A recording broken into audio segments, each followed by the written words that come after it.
आज हम आपको एक ऐसी खबर के बारे में बताने जा रहे हैं जिसने बॉलीवुड इंडस्ट्री ही नहीं बल्कि आम लोगों के दिलों को भी गहरे से छू लिया है।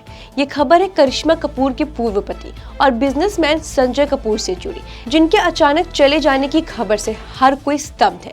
लेकिन इस पूरे मामले में जो बात सबसे ज्यादा चर्चा में है वो है उनका आखिरी सोशल मीडिया पोस्ट, जो उनके जाने से कुछ ही दिनों पहले सामने आया। क्या वो सिर्फ एक विचार था या कहीं ना कहीं उसमें छुपा था कोई इशारा? नमस्कार, मैं अनुष्का सिंह और आप देख रहे हैं 24 अड्डा न्यूज। संजय कपूर एक जाने माने बिजनेसमैन थे और कई वर्षों से मीडिया और कॉर्पोरेट सर्कल में भी सक्रिय थे। बताया जा रहा है कि हाल ही में वे एक स्पोर्टिंग इवेंट में हिस्सा ले रहे थे, जहां खेल के दौरान अचानक उनकी तबीयत बिगड़ गई। उन्हें तुरंत हॉस्पिटल ले जाया गया, लेकिन तमाम कोशिशों के बावजूद उनकी हालत संभल नहीं सकी। इस खबर के सामने आते ही बॉलीवुड और बिजनेस इंडस्ट्री में शोक की लहर दौड़ गई है। लेकिन इस दुखद घटना के साथ साथ लोगों का ध्यान खींचा उनकी एक पोस्ट ने, जिसे संजय कपूर ने अपनी सोशल मीडिया पर कुछ ही दिनों पहले शेयर किया था। अपने पोस्ट में उन्होंने लिखा था, धरती पर सबका समय सीमित है। क्या हो अगर हम दार्शनिक विचारों में उलझने की बजाय बस जीवन में डूब जाए जो हमें मिला है। ये लाइन सुनने में एक आम विचार की तरह लगती है, लेकिन अब जब लोग इसे पोस्ट को पढ़ रहे हैं तो उनके मन में एक सवाल उठ रहा है, क्या ये किसी गहरे सोच का हिस्सा था? क्या संजय कपूर अपने जीवन को किसी विशेष नजरिए से देख रहे थे? इतना ही नहीं, उन्होंने घटना से कुछ ही घंटों पहले एक पोस्ट किया था जिसमें उन्होंने अहमदाबाद में हुई एक दुखद घटना पर संवेदना जताई थी और फिर कुछ ही समय बाद उनका यूं चले जाना सभी को भावुक कर गया। संजय कपूर को जानने वालों के मुताबिक वे एक शांत स्वभाव और गहरी सोच रखने वाले इंसान थे।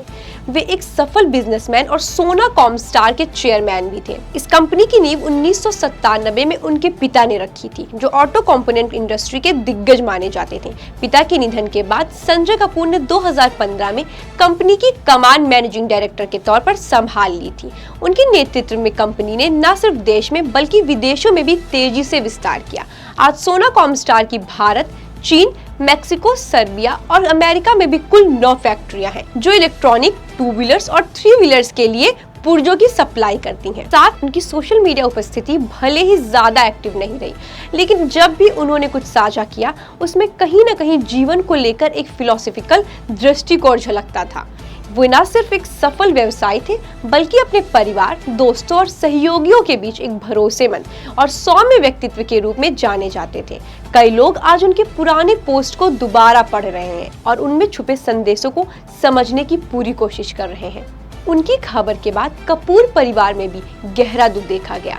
करिश्मा कपूर इस समय परिवार के साथ प्राइवेट मूवमेंट्स में है और अब तक उनकी तरफ से कोई भी सार्वजनिक प्रतिक्रिया साझा नहीं की गई है। करीना कपूर, सैफ अली खान, मलाइका अरोड़ा और अमृता अरोड़ा जैसे नजदीकी लोग मुंबई में करिश्मा कपूर के घर पर पहुंचकर उनका साथ दे रहे हैं और कोशिश कर रहे हैं कि वो ठीक महसूस करें। साथ ही हम आपको बता दें, रिपोर्ट्स के अनुसार करिश्मा कपूर और संजय कपूर के तलाक के बाद करिश्मा कपूर को एक बड़ी एलिमनी राशि भी दी गई थी। बताया जा रहा है कि संजय ने उन्हें एलिमनी के तौर पर करीब 70 करोड़ रुपए दिए थे। इसके अलावा उन्होंने अपने बच्चों की सुरक्षा और भविष्य को ध्यान में रखते हुए 14 करोड़ रुपए के बॉन्ड्स भी खरीदे थे।